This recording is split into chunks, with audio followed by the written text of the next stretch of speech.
Recording in progress.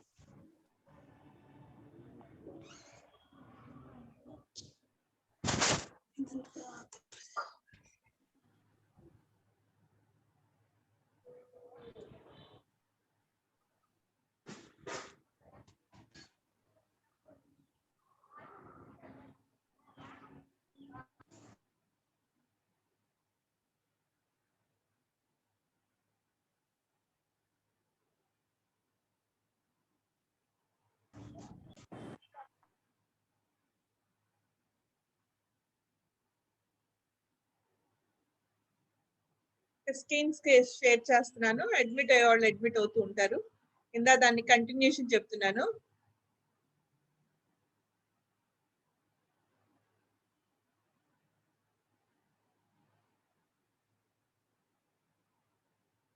So ఇందా రాసుకున్నారు కదమ్మా ప్రాబ్లమ్స్ అన్ని. అన్మ్యూట్ చేసుకోండి. ఓకే, నెక్స్ట్ స్లైడ్ కి వెళ్ళనా? తీసేస్తాను, విండో తీసేస్తే మీకు ప్రాబ్లం లేకుండా కనపడేది హైడ్ అవుతుంది.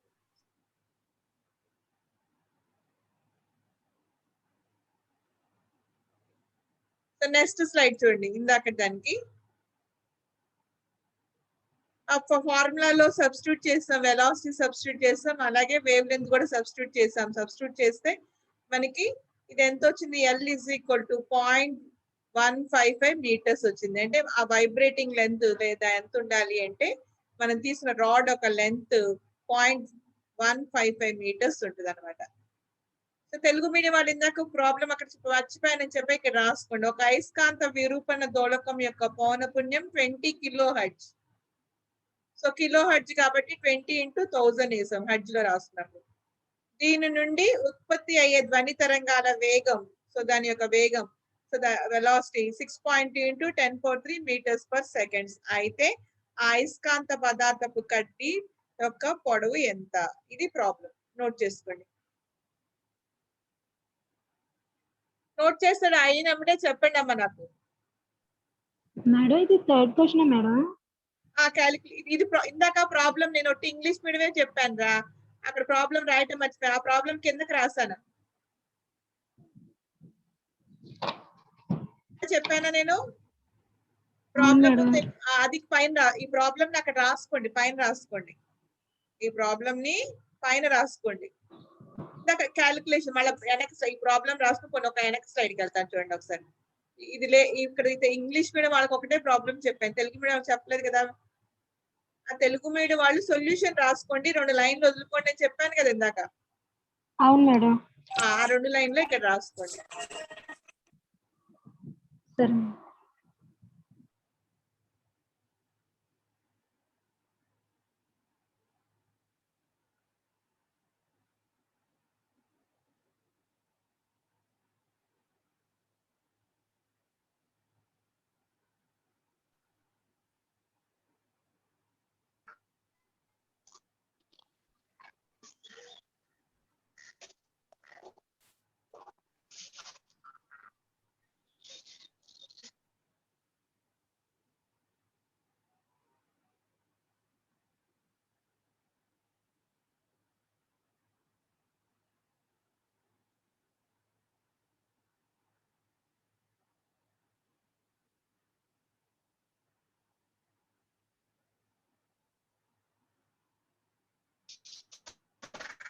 మేడం మీ వాయిస్ వినిపించట్లా.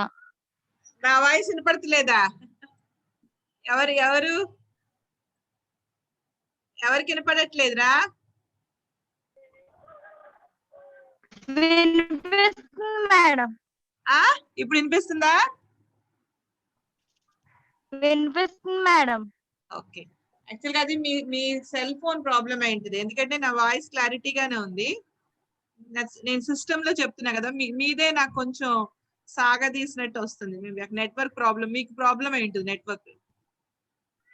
ఓకే, ఎలా ఉన్నా మీకు ప్రాబ్లం అనే స్క్రీన్ మీద కనపడుతుంది కదా క్లియర్ గా.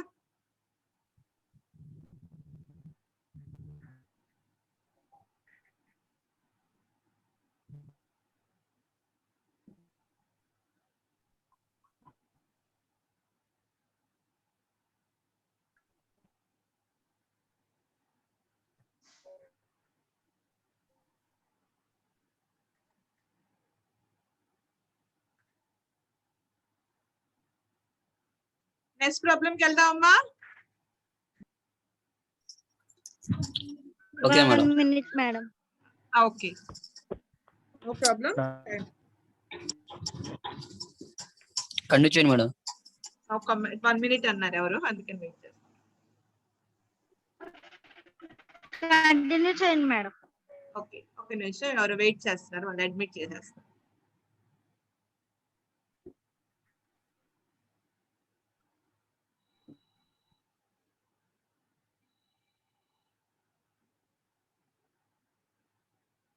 హలో, మరి నువ్వు ఎందుకు జాయిన్ అవ్వలేదురా?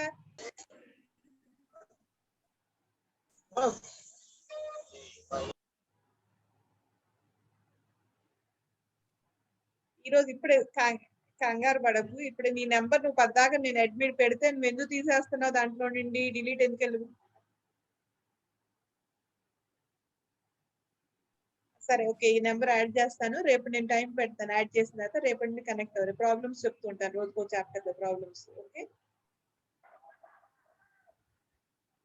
కంగారు ఏం లేదు. నీకు యూట్యూబ్ లో పెడతాను, చూసుకో ప్రస్తుతానికి. రేపటి నుండి మాత్రం కంపల్సరీ అందరు జాయిన్ అయ్యి టైమింగ్స్ కూడా ఇస్తాను. ఏ టైంలో జాయిన్ అవ్వాలి కూడా ఆ టైంలో జాయిన్ అవ్వాలి. ఓకే సరే. ఎందుకంటే నాకు వేరే నెంబర్ ఉంది, నేను నోట్ చేసి. ఇది నెంబర్ లేదు, ఇది అడ్మిట్ చేసుకోమని, ఇది పెట్టుకోమంటావా ఇప్పుడు ఇచ్చిన నెంబరు?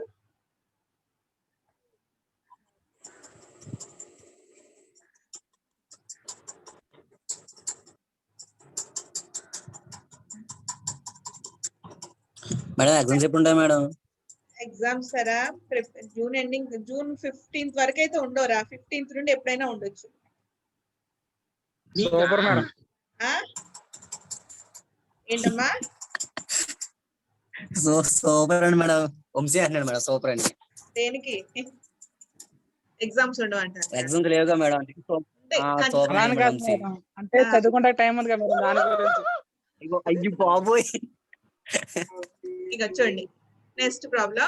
ఒక గబ్బిలం 1 centimeter తరంగ దైర్ఘ్యం గల అతి ధ్వనులను విడుదల చేస్తుంది. అయితే ఆ అతి ధ్వని యొక్క పౌనపున్యాన్ని కనుక్కోండి. ఇంగ్లీష్ లో రాశాను. Bats emit ultrasonic waves of wavelength 1 centimeter. Calculate the frequency of ultrasonics it can emit. రాసుకోండి. ఇంగ్లీష్ మీడియం రాసుకోండి, తెలుగు మీడియం రాసుకోండి.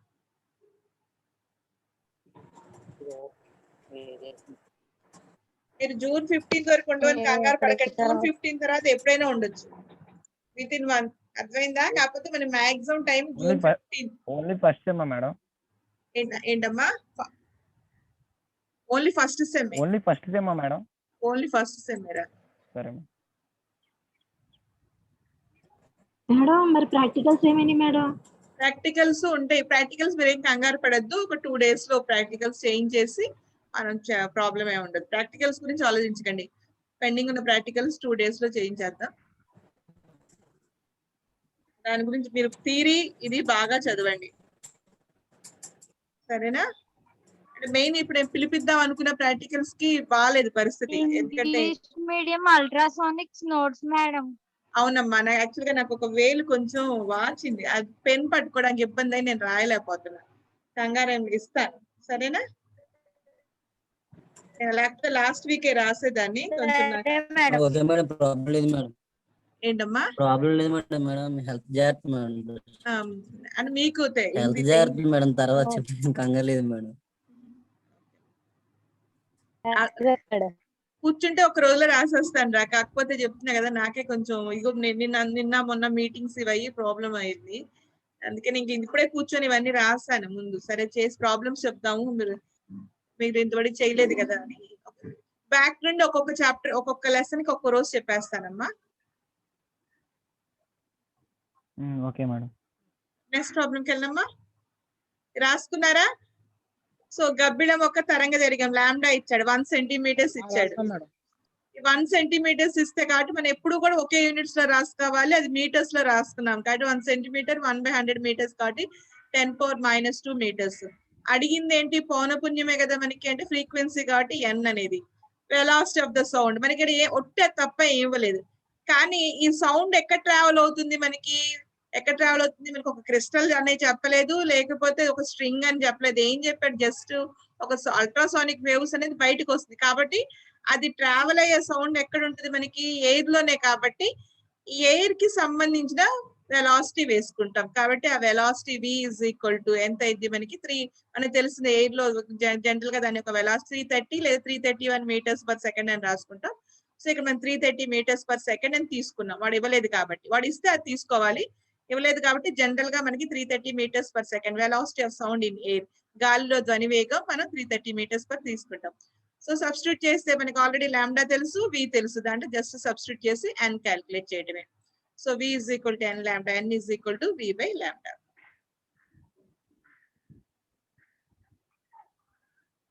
నెక్స్ట్ స్లైడ్ కి వెళ్ళమ్మా. రాసుకున్నారా?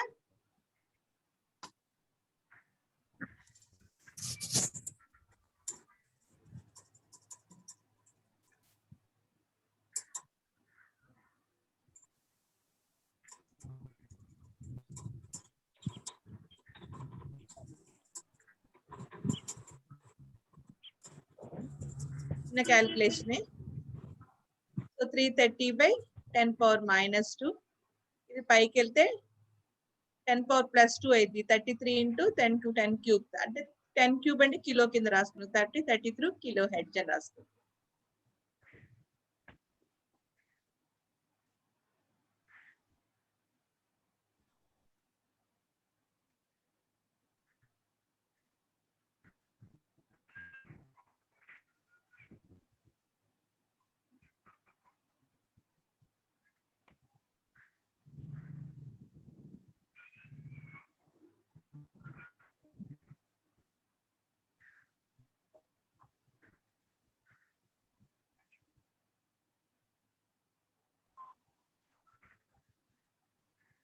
నెక్స్ట్ ప్రాబ్లం కల్లా లాస్ట్ ప్రాబ్లం. ఓకేనా? Okay ma'am.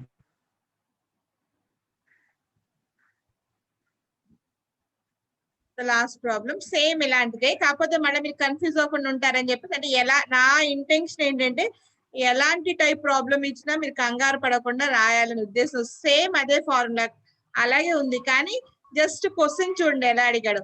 Shortest wave length అడిగాడు, అలాగే ఏమైతే చెప్పాడు మనకి హైయెస్ట్ ఫ్రీక్వెన్సీ కనుక్కోమన్నాడు. సో ఎప్పుడైతే వేవ్ లెంత్ ఎక్కువ ఉంటుందో ఫ్రీక్వెన్సీ తక్కువ ఉంటుంది, వేవ్ లెంత్ తక్కువ ఉంటే ఫ్రీక్వెన్సీ ఎక్కువ ఉంటుంది.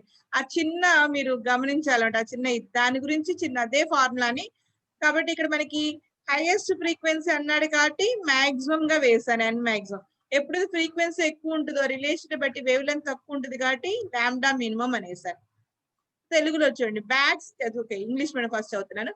Bats emits ultrasonic waves of shortest wavelength about 0.33 centimeters. Calculate the highest frequency it can emit. So shortest wavelength ఇచ్చి highest frequency కనుక్కోమన్నాడు. తెలుగులో చూస్తే గబ్బిలాలు అతిధ్వనులను జనింప చేస్తాయి. ఒక గబ్బిలం వెలువరించే అతిధ్వనుల కనిష్ట తరంగ దైర్ఘ్యం. సో కనిష్ట తరంగ దైర్ఘ్యం ఎంత ఇచ్చాడు మనకి? కనిష్ట తరంగ దైర్ఘ్యం 0.33 సెంటీమీటర్స్. అయితే గరిష్ట పౌనపున్యం ఎంతో కనుక్కోనండి. సేమ్ అదే ఫార్ములా, జస్ట్ మీకు అర్థం అవటం కోసం ఈ విధంగా n maximum is equal to v by lambda minimum. ఇక్కడ కూడా మనకి ఎక్కడ కూడా మనకి ఏం చెప్పాడు మనకి, మనం వెలాసిటీ ఇవ్వలేదు కాబట్టి. కానీ ఈ ఎమిట్ చేసిన ఈ వేవ్స్ ఎక్కడ వెళ్తే మనకి ఎయిర్ లో వెళ్తాయి కాబట్టి మనకి వేవ్ మనం తీసుకునే వెలాసిటీ ఎయిర్ వెలాసిటీ తీసుకోవాలి. అది 330 మీటర్స్ పర్ సెకండ్. ఇచ్చింది వేవ్ లెంత్ సెంటీమీటర్స్ ఇచ్చాడు కాబట్టి దాన్ని మీటర్స్ లోకి మార్చాను. So 0.33 into 10 power minus 2 metres. మిగిలిందంతా సేమ్ రాసుకున్నారు అందరూ. లాస్ట్ స్లైడ్ చూపిస్తాను.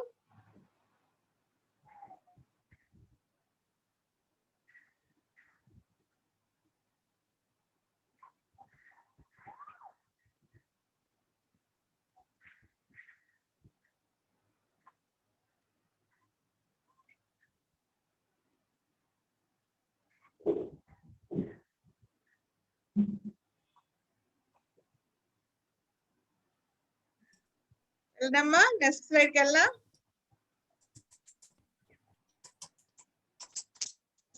మేడం. లాస్ట్ సేమ్ అదే ఫార్ములా తోటి n maximum is equal to 330 by 0.33 into 10 power minus అంటే 10 power మీకు తెలిసిందే, చిన్న క్యాలిక్యులేషన్ 10⁵ హెడ్జ్ ఫ్రీక్వెన్సీ కాబట్టి హెడ్జ్ లాస్. సో ఈ 5 ప్రాబ్లమ్స్ మన అల్ట్రాసానిక్స్ లో వచ్చే డిఫరెంట్ మెథడ్స్, 5 రకాల మెథడ్స్ చెప్పేశాను. మీరు ఈ 5 చూసుకుంటే చాలు. మై ఇంటెన్షన్ ఈజ్ మీరు ఒక్క ప్రాబ్లం, ఏ ప్రాబ్లం వచ్చినా మిస్ అవ్వకుండా ఉండాలి. అది ఒక ప్రాబ్లం వచ్చినా 2 ప్రాబ్లం చెయ్యాలి.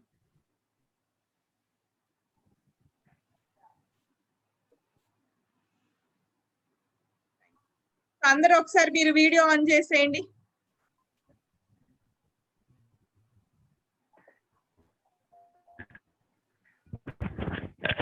మీ వీడియో కూడా ఓపెన్ చేయండి ఒకసారి. జస్ట్ ఎవరెవరు ఏంటి ఎంతమంది ఉన్నారు చూద్దాం మనకి ఇక్కడ.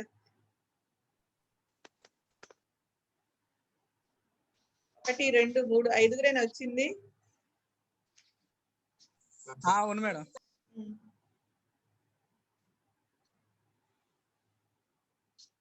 ఫస్ట్ దానికి 13 మంది వచ్చారా, మన సెకండ్ దాంట్లో కనెక్ట్ అవ్వలేదు. అవును మేడం. మేడం సెకండ్ దాంట్లో కూడా 13 మంది ఉన్నాం కదా మేడం. నేను ఓకే మళ్ళీ చెక్ చేసుకుంటాలే. పార్టిసిపెంట్స్ ఓకే 13 మంది ఉన్నారు. ఓకే వీడియోలో రాలేదు. సరే ఇప్పుడు ఏంటంటే అమ్మా ఒకసారి జాగ్రత్తగా 2 సార్లు ఆఫ్ చేసేసుకోండి వీడియో, అవసరం లేదు ఇంకా. ఎవరు రోడ్డు మీద ఎవరో కూర్చున్నారు ఇక్కడ. ఓకే నేను ఇది క్లోజ్ చేస్తాను.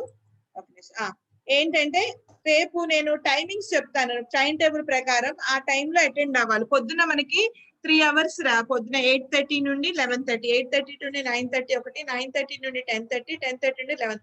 ఆ 3 అవర్స్ లో ఒక టైం టేబుల్ ఫిక్స్ చేసి ఆ టైం టేబుల్ ప్రకారం మీకు ఏవైతే సబ్జెక్ట్స్ ఉంటే ఆ సబ్జెక్ట్స్ జరుగుతాయి. విన్నారా నేను చెప్పింది? వింటున్నారా? చెప్పమ్మా. ఏంటమ్మా? కొద్ది నుంచి అసలు ఒక్క క్లాస్ లేదు మేడం. ఫిజిక్స్ క్లాస్ వింటున్నాను మేడం. ఈ రోజే చేసాం రా టైం టేబుల్. ఎందుకంటే నిన్న బాగా స్ట్రిక్ట్ గా తిట్టారు మమ్మల్ని ఇంకా కమిషనరేట్ నుండి. అందుకని కరెక్ట్ టైమింగ్స్ ప్రకారమే చేయమన్నారు. అందుకని ఈ రోజు అంతా కొంచెం టైం టేబుల్ వేసుకొని ఫ్రేమ్ చేసుకొని నెక్స్ట్ ఏంటంటే 11:30 అయిన తర్వాత 2 to 5, 2 to 5 మధ్య కొన్ని, ఎందుకంటే అన్ని క్లాసులు మొదటి 5 రోజు 5 మధ్య మధ్యాహ్నం 2 to 5 లో ఉంటది అనమాట. ఎందుకంటే ఒకసారి మనకి వీడెవరు వెయిట్ చేస్తున్నారు, అడ్మిట్ చేస్తున్నా.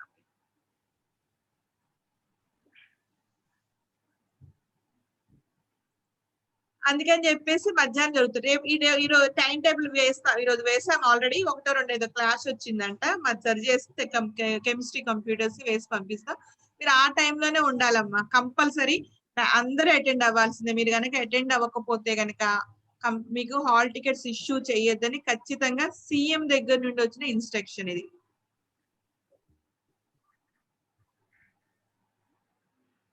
ఎందుకంటే ఇప్పుడు మేము ఆఫ్లైన్ లో మిమ్మల్ని రమ్మంటానికి భావ్యం కాదు, ఎందుకు బాగాలేదు పరిస్థితి. అందుకని ఆన్లైన్ లోనే మీరు ప్రస్తుతాన్ని కండక్ట్ చేస్తాము. సో మిగిలిన మీ ఫ్రెండ్స్ కూడా ఇన్ఫార్మ్ చేయండి. నా దగ్గర 44 మెంబర్స్ ఉన్నారు ఆల్రెడీ నా వాట్సాప్ లో. ఇంకా 4 ఎవరో మిస్ అవుతున్నారు, మరి వాళ్ళు ఎవరో తెలియదు. వాళ్ళకు కూడా కొంచెం ఇన్ఫార్మ్ చేయండి. చేసి అందరూ వచ్చేటట్టు చూడండి. నేను రాత్రికి మీకు టైం పెడతాను, రేపు ఏ టైం నా క్లాస్ ఉంటుందో. వింటున్నారా?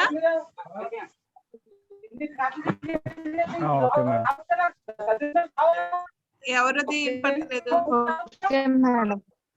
ఇంకోటి అది మెయిన్ అది. ఇప్పుడు మనం ఈ రోజు అల్ట్రాసానిక్స్ లో ప్రాబ్లమ్స్ చెప్పుకున్నాం కదా. రేపు ట్రాన్స్ఫర్స్ అదే మనకి స్ట్రింగ్స్ ఉంది కదా మనకి, దాంట్లో చెప్తాను కంపించే తీగలకు సంబంధించి. సో ఒక్కొక్క చాప్టర్ కి మనం ఇలా ప్రాబ్లమ్స్ ఇలా చేసుకుంటూ వెళ్తే ఎక్కడ మిస్ అవ్వకుండా ఉంటుంది. అది నా ఇది. ఓకేనమ్మా? ఉండనా మరి అయితే?